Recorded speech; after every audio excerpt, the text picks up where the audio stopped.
Todos os eventos narrados neste conto são obra de ficção.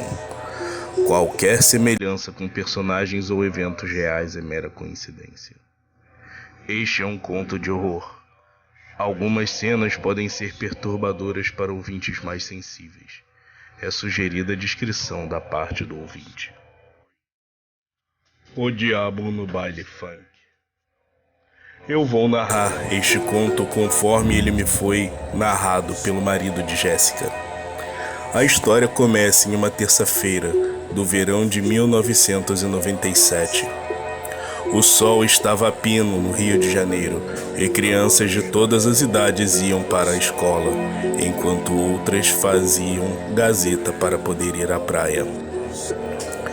Ana Luísa cursava o segundo ano do colegial e tinha acabado de sair de sua última aula do dia, lá pelo meio-dia. A fim de aproveitar melhor a luz do sol, a menina resolveu ir a pé até a sua casa, que ficava na comunidade da Mangueira. Ana apressou o passo e, depois de subir algumas ladeiras e passar por alguns becos, ela chegou em sua casa. O almoço foi rápido, uma vez que, às 2 horas da tarde, a menina tinha aulas de violino em um projeto social local.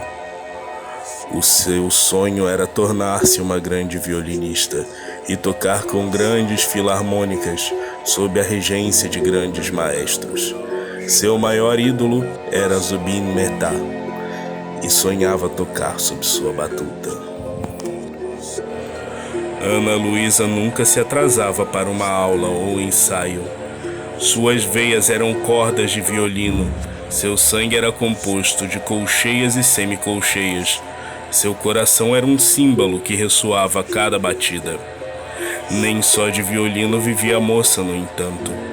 Quando estava com suas amigas, não se furtava a ouvir músicas rápidas, por puro entretenimento, como o pop americano ou mesmo o famoso funk carioca. Gostava de toda sorte de música, desde R.E.M. até os famosos MCs que faziam sucesso àquela altura, como a famosa dupla Claudinho e Buchecha ou DJ Marlboro. De Michael Jackson a Madonna, de Chitãozinho e Chororó até MC Gorila e Preto, Ana Luísa era absolutamente fascinada por qualquer tipo de música. A jovem seguiu para sua aula, conforme de costume. Seguiu-se 1 hora de aulas, exercícios, ensaios. O talento da moça era notável e seu esforço era ímpar. Ao fim da aula, Ana resolveu interpelar seu preceptor. "Professor", disse a menina. "Pois não?" "Eu sinto", prosseguiu Ana, "que minha evolução como musicista estagnou. Gostaria de saber se há algo que eu possa fazer para continuar aprimorando a minha técnica." "Infelizmente, minha jovem", retrucou o mestre da menina, "há coisas na vida que só vêm com grande esforço. É normal que, depois de uma certa evolução no instrumento, você atinja um platô de onde não consegue sair com facilidade. É o que separa os grandes instrumentistas, os virtuosi, daqueles que somente aprendem um instrumento. Continue praticando e você irá conseguir evoluir bastante ainda. Assim, quem sabe um dia..." "Um dia o quê, professor?" "Um dia você consiga realizar o seu sonho e toque em uma grande filarmônica." Ana Luísa ficou terrivelmente frustrada. Em seus arroubos de juventude, ela imaginara que, antes dos 19 anos, seria uma grande instrumentista, talvez como uma Martha Argerich. Sabia que a música pedia grande dedicação e, não raro, uma vida de estudos e, mesmo assim, não havia nada garantido. Muitos sonharam tornar-se grandes musicistas e falharam, e o mesmo poderia acontecer com ela. Na realidade, parando para analisar, por que não aconteceria com ela? Ana era apenas uma menina humilde da comunidade. Ela não era o tipo de gente certa, não tinha o tipo certo de cabelos, não tinha a cor certa dos olhos, não fazia parte da casta certa, a dos burocratas, e muito embora tivesse um grande apreço pela liberdade, diferentemente de quase todos os seus amigos, não estava na camada social certa para conseguir fazer sucesso. Depois da sua aula de violino, Ana foi até a praça, onde costumava ensaiar e praticar mais alguns minutos, quase todos os dias, até que suas amigas chegassem de suas atividades extracurriculares. Naquela praça, elas conversavam, ouviam música, bebiam Coca-Cola e chupavam as famosas balas de 1 centavo, que eram a maior sensação no seu grupo de amigas. O sol já estava começando a dar ares de arrefecimento quando suas amigas começaram a chegar. Primeiro, Maria Lúcia, que vinha de sua aula de natação. Maria Lúcia era uma menina muito branca, uma menina daquelas, uma adolescente com um corpo de mulher feita, com os cabelos encaracolados, cortados em camadas e pintados em um tom de vermelho bem vivo. Depois chegaram Cris e Jéssica, que vinham do ensaio de dança do seu grupo. Cris e Jéssica dançavam em todos os bailes e tinham coreografias para a maioria das músicas, tanto pop como funk. Naquele dia, em específico, estavam animadas com a coreografia nova que estavam ensaiando com seus amigos. Riam e contavam como emendavam um passo no outro, falavam sobre as características da dança que ensaiavam. Ana deixou-se tomar pela inveja. O que eu não daria para poder evoluir no violino como vocês evoluíram na dança? Não diga uma coisa dessas, Ana, interpelou Cris. É até pecado dizer uma coisa dessas, continuou Jéssica. Você é muito boa no violino. Deveria ser grata pelo dom que tem. Não sou boa o suficiente, continuou Ana. Por acaso vocês me veem tocando na USESP? Não, eu não seria capaz. Jéssica insistiu. Não, Aninha, mas nós somos muito novas ainda. Você tem a vida pela frente e muita água ainda vai correr debaixo dessa ponte. Pois eu não admito, interpelou Ana, que eu não seja e não venha tornar-me uma grande virtuosa. Eu daria qualquer coisa para isso.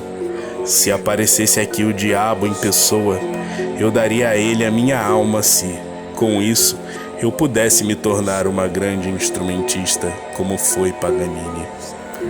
Nesse momento, um clangor metálico muito alto ressoou na praça, quase como se o desejo da menina tivesse sido atendido pelas forças infernais, e este clangor fosse algum sinal das forças obscuras da natureza, de que o seu desejo havia sido atendido. Ao olharem para o lado, no entanto, viram apenas um enorme caminhão com 2 containers que acabara de passar por cima de um enorme buraco que havia na rua.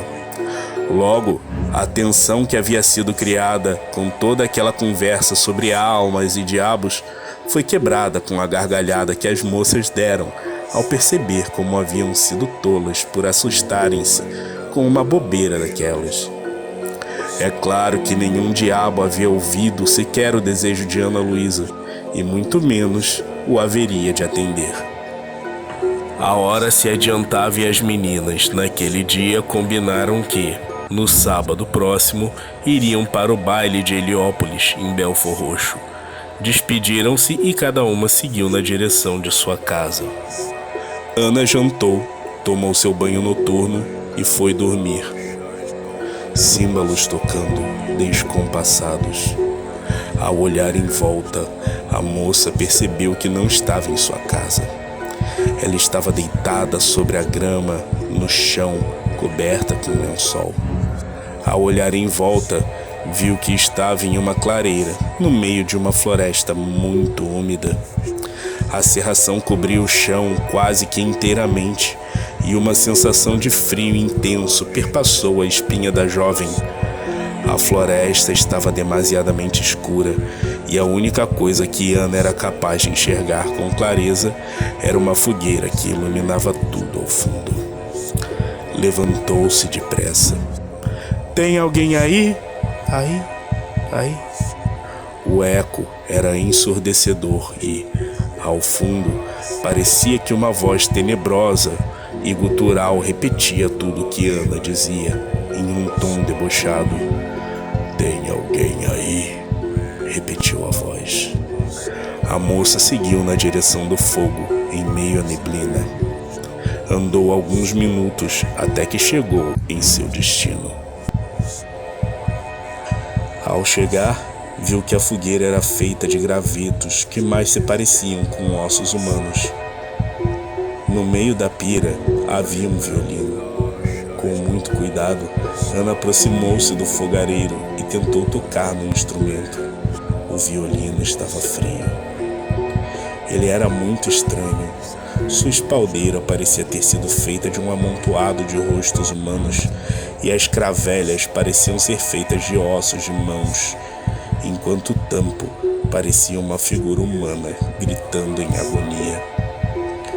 Ana tocou no instrumento. Um fôlego tomou de súbito seus pulmões. Ela estava completamente suada em sua cama. Seu sonho havia sido absolutamente perturbador. No dia seguinte, a menina mal foi capaz de prestar atenção em suas aulas de matemática. Algo diferente, um fogo, por assim dizer, ardia em sua alma.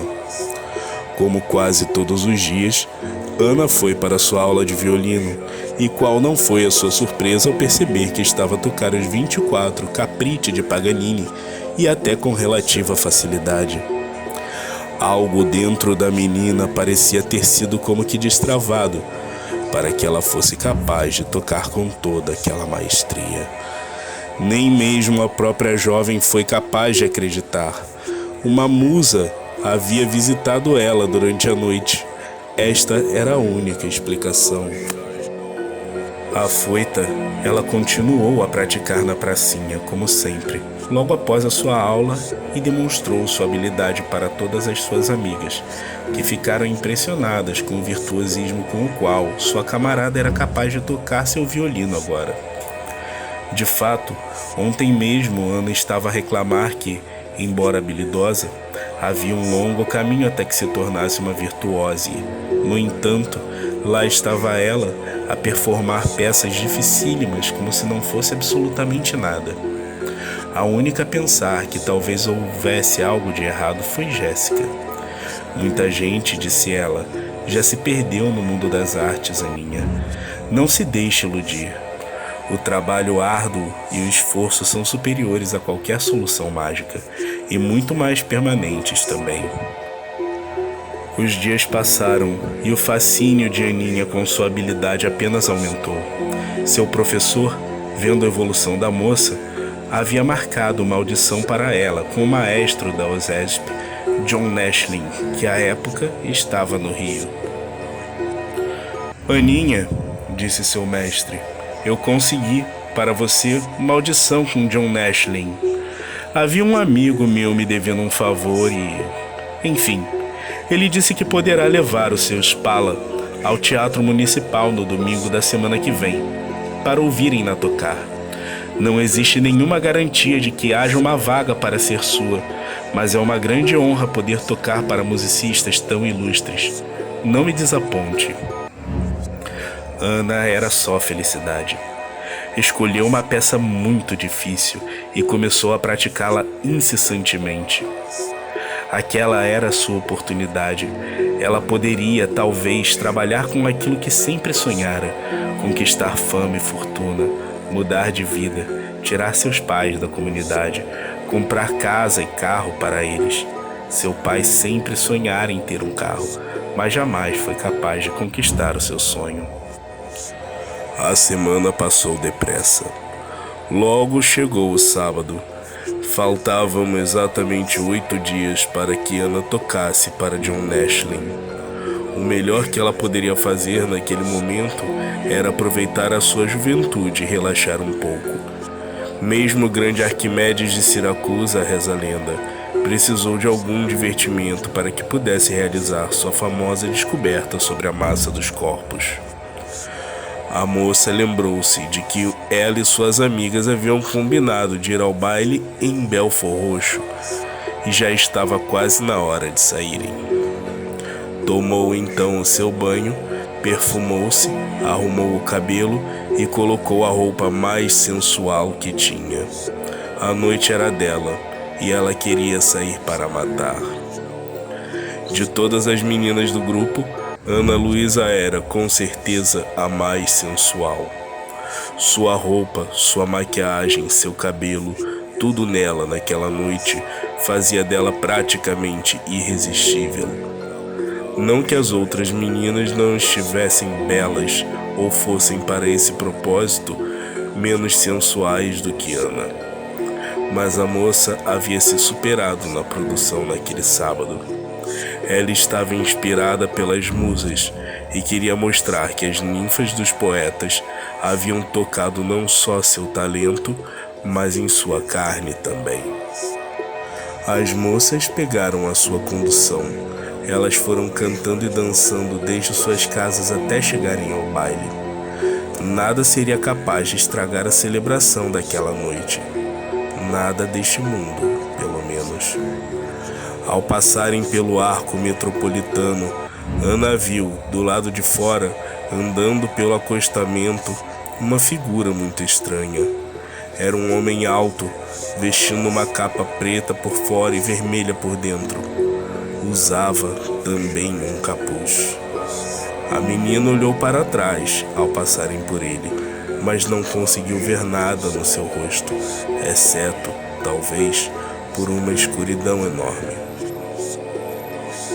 "Vocês viram isso?", disse ela. Cris riu. "É um doido flamenguista, Aninha. Não é nada, não", disse a moça violinista.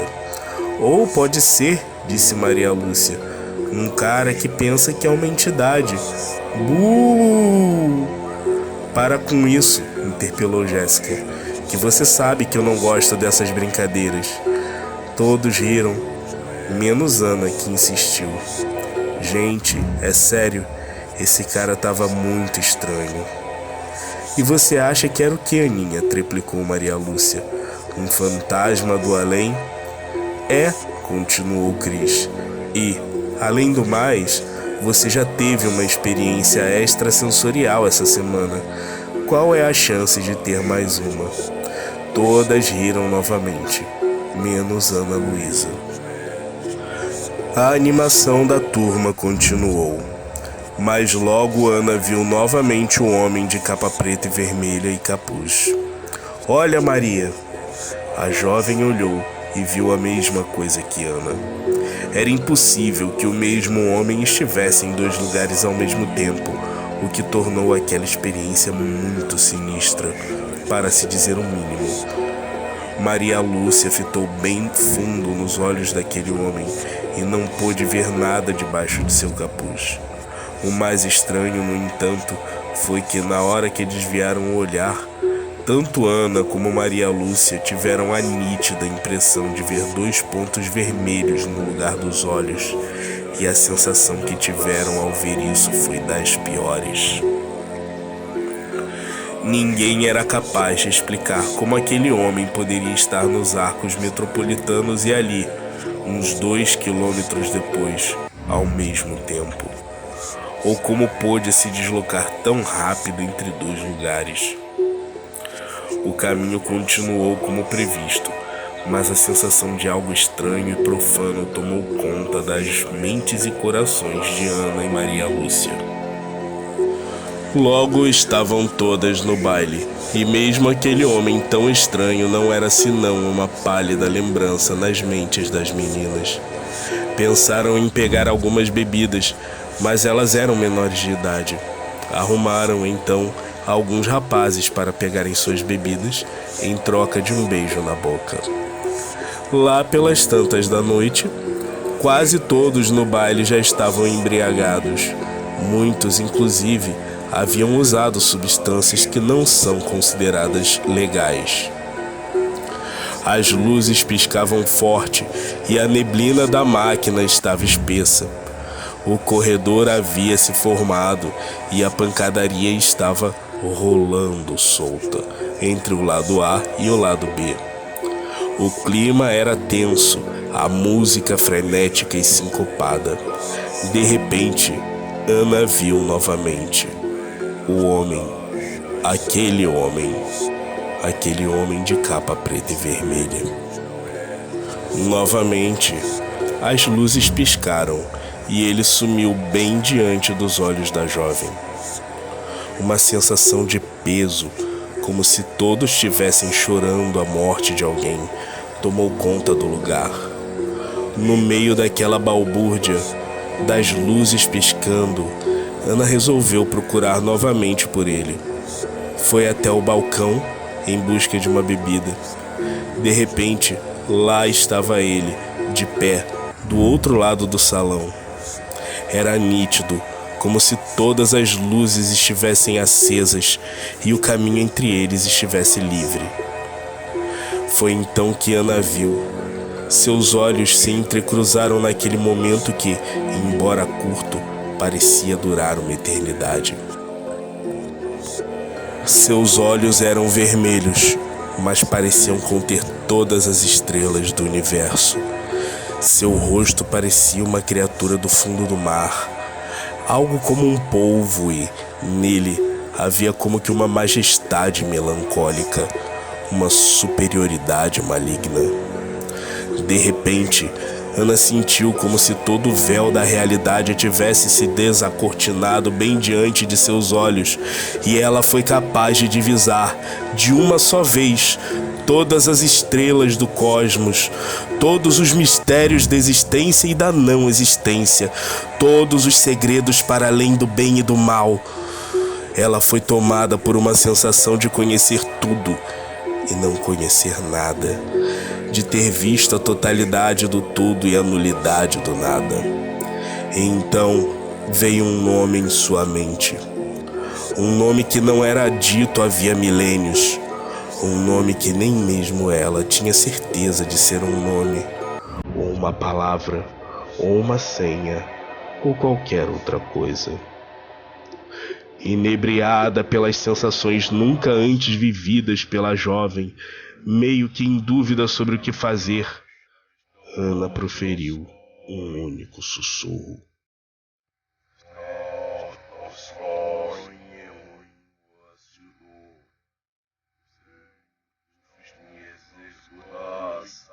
Tudo parecia se intensificar. A rivalidade entre os lados do corredor parecia se amplificar cada vez mais, e as pessoas que estavam no baile pareceram perder momentaneamente a consciência. O sussurro de Ana fez com que ela perdesse completamente a noção daquilo que era real e aquilo que era imaginário, fictício ou verídico. Até hoje, Ana não entende exatamente o que se deu depois daquele sussurro, mas as suas memórias envolvem viagens para lugares em outros planos de existência e fora dela. A única certeza que teve, porém, foi a de ser tomada por uma súbita melancolia e uma sensação de desejo de vingança contra tudo e contra todos. Contra as suas amigas, contra sua mãe, seu pai, seus avós, contra o seu povo. Algo deveria ser feito, e Ana sabia exatamente o que. Como um autômato, sem nenhum tipo de pensamento racional e sentindo seu espírito completamente fragmentado, Ana dirigiu-se ao banheiro. O ambiente era deplorável.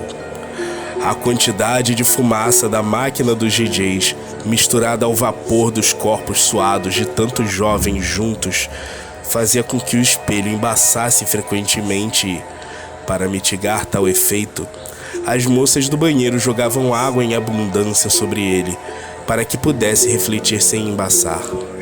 O chão era, desta feita, completamente molhado, e havia um forte componente de degradação moral naquele ambiente. De repente, no auge de sua despersonalização, a moça foi tomada por um arroubo de desespero e ódio e desferiu um golpe com seu punho cerrado contra o espelho, que se desfez em uma centena de caquinhos. Palavras soltas, como um encantamento, passavam pela mente de Ana.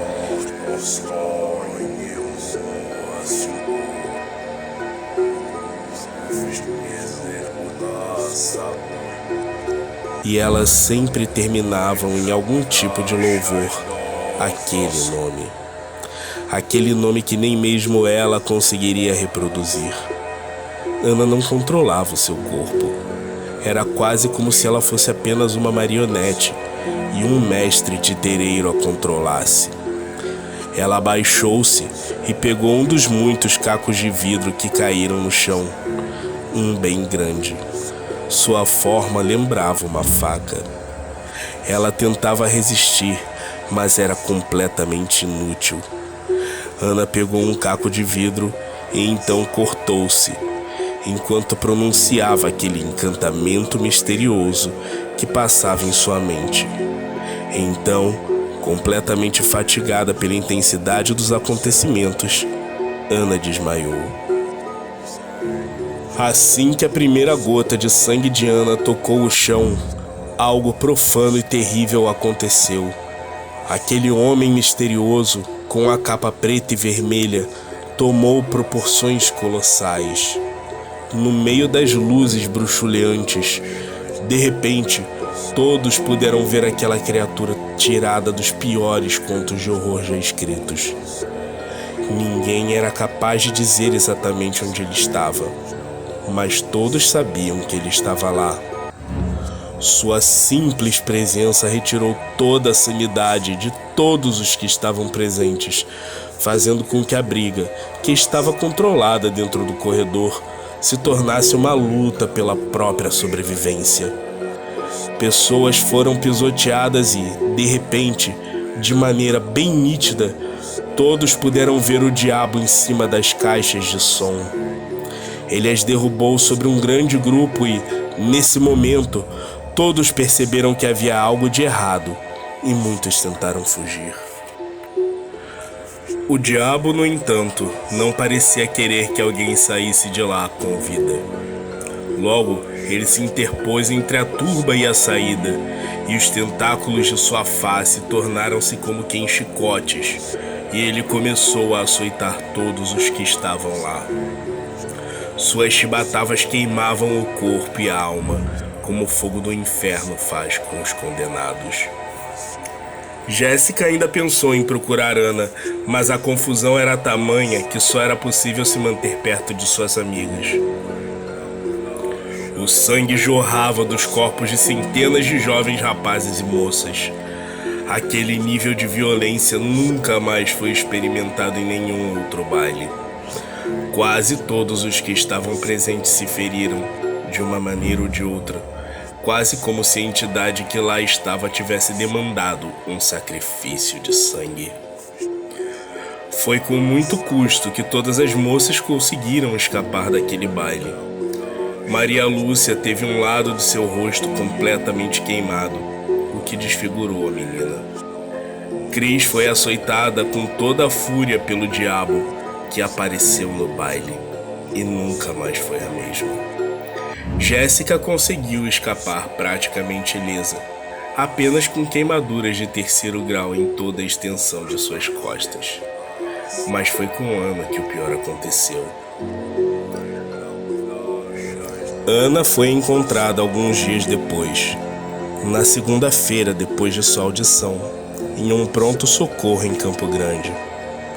Ela não se lembrava de nada o que havia acontecido, e os médicos não a liberaram com facilidade, nem mesmo com a presença de seus pais, devido ao ato que ela cometeu. Os 2 cortes que a moça fez em seus pulsos foram tão profundos que ela perdeu 80% da capacidade de manipulação nas 2 mãos. Ana nunca mais tocou violino. E então, gostou de nosso conto? Inscreva-se no nosso canal, ative o sininho de notificações, curta e compartilhe com os seus amigos. E não se esqueça, o terror não tem limites.